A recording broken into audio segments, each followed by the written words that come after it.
세상 물정 모르고 답답한 너를 누가 좋아하겠냐? 그렇게 또 저는 이용당하고 말았네요. 이제 사람들에게 상처받는 일에 지쳤습니다. 매몰차게 차여버린 가련한 한 여성이 있습니다. 그에게 어떤 사연이 있는지 궁금해지는데요. 해외 커뮤니티와 SNS 후기를 바탕으로 재구성한 이야기 확인해 보겠습니다. 안녕하세요. 저는 일본 교토에 사는 카나입니다. 아빠가 영국인이고 엄마가 일본인이었던 저는 조금은 특이한 이력과 외모로 여러 사람들의 호기심의 대상이 된 것도 사실이었습니다. 혼혈일 뿐 완전 일본인이었지만 아빠의 유전자 탓이 강했는지 금발과 푸른 눈에 가까운 눈을 가진 외국인 같아 보였어요. 어릴 때는 정말 제 외모가 싫었습니다. 외국인이라고 경계하고 놀리는 친구들이 많았거든요. 그래서 소심해지고 주눅들어 살았습니다. 성격은 정말 내성적이었죠. 그때부터 누군가 저에게 잘해주면 완전 그 사람을 믿고 의지하게 되었던 것 같습니다. 그런 성격 때문에 저는 많은 사람들에게 이용당하기도 했습니다. 커가면서 여유로웠던 가정형편 덕에 저를 놀리고 싫어하는 친구들에게 과자며 학용품을 사주고 친해지려고 노력했었는데 친구들은 일부러 접근해 제가 주는 선물만 가져가고 또 멀리하고가 반복되었어요. 늘 왜 나는 당하고만 살까 고민이었습니다. 이국적인 외모와 부모님의 경제력 누구보다 당당한 모습을 할 수 있는데 말이죠. 그런 저에게 일생일대의 최대 사건이 발생했었습니다. 성인이 되고 처음으로 사랑이라는 것을 했던 것 같아요. 그는 벨기에에서와 일본에서 워킹홀리데이를 하고 있던 사람이었습니다. 우연히 만난 그는 처음부터 적극적으로 저에게 관심을 보이고 고백을 했습니다. 제가 아마 외국인 같아 관심을 가졌었나 보다 생각했습니다. 어릴 적부터 누군가에게 이용을 당하기 위한 관심을 받았을 뿐 정말 저를 좋아해준 사람이 없어 이 남자의 관심이 어느 때보다 좋았습니다. 정말 외국인 같은 커플이었어요.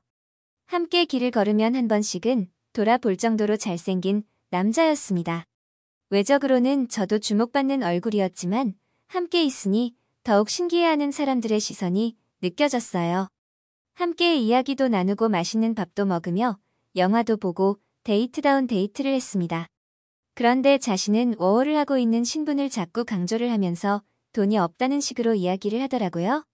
뭐 상관없지, 누가 밥을 사면 어때? 라고 생각해 늘 제가 데이트 비용을 냈습니다. 돈은 저에게 정말 상관없었습니다. 내가 사랑하는 그 사람만 영원히 함께 같이 있어준다면 더 바랄 것이 없었어요. 사귄 지 얼마 되지 않았을 때부터 자꾸 돈거 이야기를 꺼내는 게 아니겠어요. 저를 정말 사랑해 헤어지고 싶지 않다고 했습니다. 저도 당연히 함께 있고 싶었지만 부모님이 허락하지 않을 것 같았고 이 남자를 좋아하지만 아직은 결혼을 생각해보지 않았습니다. 그러나 이제 만난 지 2달뿐이 되지 않았었는데 너무 적극적인 그의 태도에 드디어 날 정말 사랑해주는 사람을 만났구나 싶어 좋기도 했습니다. 그런데 너무 성급한 것 같아 보이기도 했지만 조금의 의심도 하지 않았습니다. 그러나 동거를 거절하니 그 남자는 약간 기분이 나쁜 듯 보였고 얼마 지나지 않아 그럼 아예 결혼을 하자고 졸랐습니다. 저를 너무 사랑한다는 이유였죠. 부모님을 먼저 만나야 하는 거 아니냐고 했지만 성인인데 부모님의 의견이 뭐가 중요하냐고 재촉하는 느낌이 들었습니다. 그런데 계속 거절하면 이 사람이 떠날 것 같아 고민을 했습니다. 그래도 결혼은 아닌 것 같아 조금 더 만나고 부모님께 정식으로 허락을 맡은 후 결혼하자고 했죠. 그런데 그 후 며칠째 연락이 되지 않아 저는 소가리만 하고 있었습니다. 며칠 만에 연락한 그는 자기에게는 시간이 없다며 대뜸 헤어지자 선포하고 떠나버렸습니다. 세상 물정 모르고 답답한 너를 누가 좋아하겠냐는 것이 이유였습니다. 알고 보니 워킹홀리데이 비자가 끊길 시기였고 계속 일본에 남고 싶어서 일부러 접근한 것이었습니다. 비자를 위해 위장 결혼을 하고 싶었는데 제가 끝까지 거절을 하니 떠나버린 것이었죠. 정말 충격이었습니다. 어쩜 친구들에게 받았던 크고 작은 배신들을 다 합쳐도 이 충격에는 비할 것이 아니었습니다. 더 이상 어떤 사람도 믿어서는 안 되겠다는 생각을 했습니다. 호구, 사기쳐먹기 좋은 사람, 얼굴에 써있나 싶었습니다. 도대체 뭐가 문제일까 정말 심각한 고민에 빠졌습니다. 그래서 이제부터 저에게 접근하는 어떤 누구도 믿지 않겠다 다짐했습니다. 그리고 소심해 보이는 제 성격 탓이라는 생각이 들어 다른 사람이 되겠다고 결심했습니다. 드라마, 영화에 나오는 도도해 보이는 여자들의 캐릭터를 보고 연구하기 시작했어요. 어떻게 이야기하면 세 보일지, 어떤 행동을 하면 도도해 보일지 말이죠. 화장도 옷차림에도 변화를 주었습니다. 부모님과 주변 사람들은 저의 변화가 신기하기만 했던 것 같아요. 그리고 절대 저에게 관심을 보이는 사람을 믿지 않았습니다. 그 사람들은 다 이유가 있다라고 굳게 마음을 먹었습니다. 저는 아빠가 영국인이셨기에 저도 당연히 영어를 잘했고 부모님이 어학원을 운영하셔서 저도 거기에서 영어를 가르치는 일을 하고 있었습니다. 그래도 다행이었어요. 소심한 성격에 어디 가서 취직도 못했을 텐데 부모님 덕분에 밥벌이는 하고 살고 있었으니까요. 그런데 저는 정말 부족한 사람인가 봐요. 저를 이용해 비자를 따기 위해 위장결혼을 생각했던 그 사람을 잊지 못하고 있었습니다. 아무래도 첫사랑이라 그렇기도 하고 아무런 조건 없이 저를 좋아해 주려고 했던 사람이라고 굳게 믿었어서 그런지 그때의 감정이 그리웠습니다. 어느 날 어학원에 한국어반을 맡을 새로운 사람이 왔다는 소식을 들었습니다. 그런데 워홀로 일본에 와 있다고 하더라고요. 저는 워홀이라는 소리를 듣자마자 워홀이라면 치가 떨린다 생각했어요. 그래서 알지도 못하고 보기도 전부터 경계했습니다. 워킹홀리데이를 온 사람은 절대 믿지 않겠어 굳게 다짐했습니다. 그런데 자신을 한국에서 온 수혁이라고 소개한 그 순간부터 저는 뭔가 홀린 것 같았습니다. 저렇게 선한 인상의 사람이 있을까 생각했죠. 귀여운 외모에 큰 키까지 호감이 가는 외형이었습니다. 그러다 아니야 세상에 믿을 사람 없어. 그 사기친 놈은 세상 잘생겼었잖아라며 마음을 다잡고는 했었습니다. 수혁과 친해지진 못했지만 같은 직장에서 일을 하고 매일 수혁을 만날 수 있어 다행이라고 생각할 정도로 저는 그에게 빠져버렸습니다. 저번에 사기당해 마음이 허해서 그런 거라 여러 번 마음을 다잡아봤지만 출근길이 기다려지고 거울 한 번 더 보고 출근하는 제 모습에서 어쩔 수 없음을 깨달았습니다. 수혁은 참 친절한 사람이었어요. 그럴 때도 나에게만 친절한 거 아니잖아. 정신 차려. 마음을 다독였고 워홀로 직장생활하려면 당연히 친절해야지라고 생각했습니다. 그는 학생들에게 인기가 많았습니다. 학생들과 웃으면서 이야기를 나누는 모습을 볼 때마다 학생들이 부럽고 질투가 났습니다. 수혁은 늘 다른 사람과 이야기할 때도 그 사람의 눈을 보며 이야기하고 고개를 끄덕이며 공감의 표시를 했습니다. 그 태도는 저도 배워야겠다고 생각할 정도로 사람이 달라 보였어요. 저는 또 쉽게 보일까봐 도도 컨셉을 유지했습니다. 그래도 자꾸 수혁에게 가는 시선을 어찌할 수 없었죠. 저도 모르게 시선이 따라갈 때마다 정신 차리자고 스스로 머리를 한 대씩 쥐어 박았었죠. 그러다 저 사람이 날 이용하려고 접근한 게 아닌데 좋아하는 건 알 수 있잖아. 라고 마음을 고쳐먹고 본격적으로 짝사랑을 하기 시작했습니다. 여럿이 밥을 먹고 차를 마실 때도 제가 돈을 내는 경우가 많았는데요. 수혁은 다른 사람들과 다르게 그걸 당연하게 받아들이지 않고 다음날 꼭 보답을 했습니다. 어제 맛있게 먹었습니다. 라며 메모와 함께 간단한 샌드위치를 다음날 출근길에 사오기도 하고 커피로 보답을 하기도 했었죠. 신세를 지고 못 사는 그런 유형 같았어요.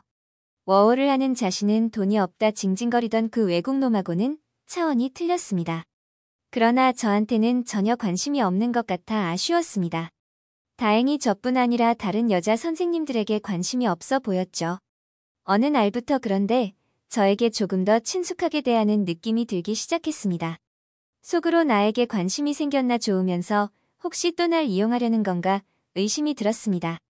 그러다 인사 업무를 보는 다른 선생님에게 혹시 수혁의 워홀이 언제 끝나는지 확인했더니 역시나 얼마 남지 않았더군요. 저는 수혁에 실망했습니다. 역시 날 이용하려던 사람이구나 생각하며 며칠 슬픔에 빠져 있었습니다. 수혁은 그런 저에게 걱정스러운 얼굴로 다가와 안색이 안 좋아 보인다. 무슨 일이 있냐며 걱정해 주었죠. 저는 엄청 도도하게 신경 끄라고 이야기했습니다. 그런데 그렇게 마음에도 없는 말을 내뱉고는 마음이 쓰여 차 한잔 하길 권했습니다. 흔쾌히 응한 저는 단둘이 오래 이야기를 나누는 시간을 갖게 되었습니다. 그러다 저도 모르게 그동안 관심이 있었다는 사실을 고백하고 말았습니다. 한참을 웃던 그의 모습에 살짝 자존심이 상했지만 사실은 자신도 그런 제 모습이 귀여워 눈치를 채고는 있었다고 했습니다. 저는 눈이 동그래져 다시 물었었죠. 알고 있었다고요? 했더니 어떻게 모를 수 있냐는 것이었습니다. 하루 종일 시선이 자기를 쫓는 게 느껴졌었다고 하죠. 하지만 정확하지도 않고 자신도 곧 워홀이 끝나 돌아가야 하기 때문에 새로운 인연을 만들고 싶지 않아 애써 모른 척 했다고 했습니다. 그러다 점점 저에게 호감을 느끼던 찰나 제가 보인 모습이 걱정이 되어 말을 건넨 것이라고 했습니다. 너무나 여리고 착해 보이는 사람이 일부러 센 척하려고 하는 모습이 귀엽기도 하고 신선한 캐릭터라 관심이 생겼다고 이야기했죠. 그런데 수혁은 곧 워홀이 끝나고 돌아갈 시기에 맞춰 학원도 계약을 했던 것이라 좋은 친구로 남자고 했습니다. 그렇게 이야기를 마친 후 벌써 몇 년이 흘렀네요. 정말 좋은 추억이 되었습니다. 그런데 저는 지금은 어떻게 지내는지 혹시 궁금하신가요? 수혁과 저는 지금 교토 근교 시골에 집 짓고 밭 갈구며 아들, 딸 2명의 아이들과 행복하게 지내고 있습니다. 그날 수혁과 이야기를 마치고는 저는 수혁을 놓치면 안 될 것 같아 대뜸 내가 위장결혼을 해주겠다, 비자를 받아라 제안을 하고 말았어요. 말도 안 되는 소리를 한다며 웃던 그였지만 일단 해놓고 가지만 말아달라 부탁했습니다. 저에게 관심이 있었던 그도 먼저 결혼을 하고 더 많이 연애를 해보자며 저의 뜻을 받아들였습니다. 당분간 부모님께는 비밀로 했었어요. 그러다 알게 된 부모님은 가난한 한국에서 워홀을 오는 사람을 뭘 보고 결혼을 한 거냐며 난리셨습니다. 하지만 부모님을 설득하는 것은 어려운 일이 아니었습니다. 수혁이 어떤 사람인지는 사실 부모님이 더 잘 알고 계셨거든요. 어학원에서 평판이 좋은 걸 모르실 리 없었을 테니까요.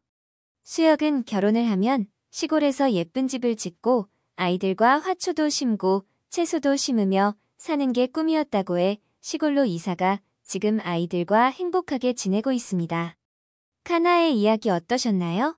위장결혼을 당할 뻔했던 카나가 위장결혼을 해 행복한 삶을 살고 있다는 사실이 뭔가 아이러니하지만 재미있네요. 카나의 가족이 오랫동안 행복하게 지내길 바라겠습니다. 한국인과 특별한 인연이 있는 외국인들의 따뜻하고 감동적인 사연을 소개해드리고 있습니다. 재미있는 사연 제보해주시면 감사하겠습니다. 별별이슈였습니다. 영상을 끝까지 시청해주셔서 감사합니다. 구독과 좋아요는 영상 제작에 큰 힘이 됩니다.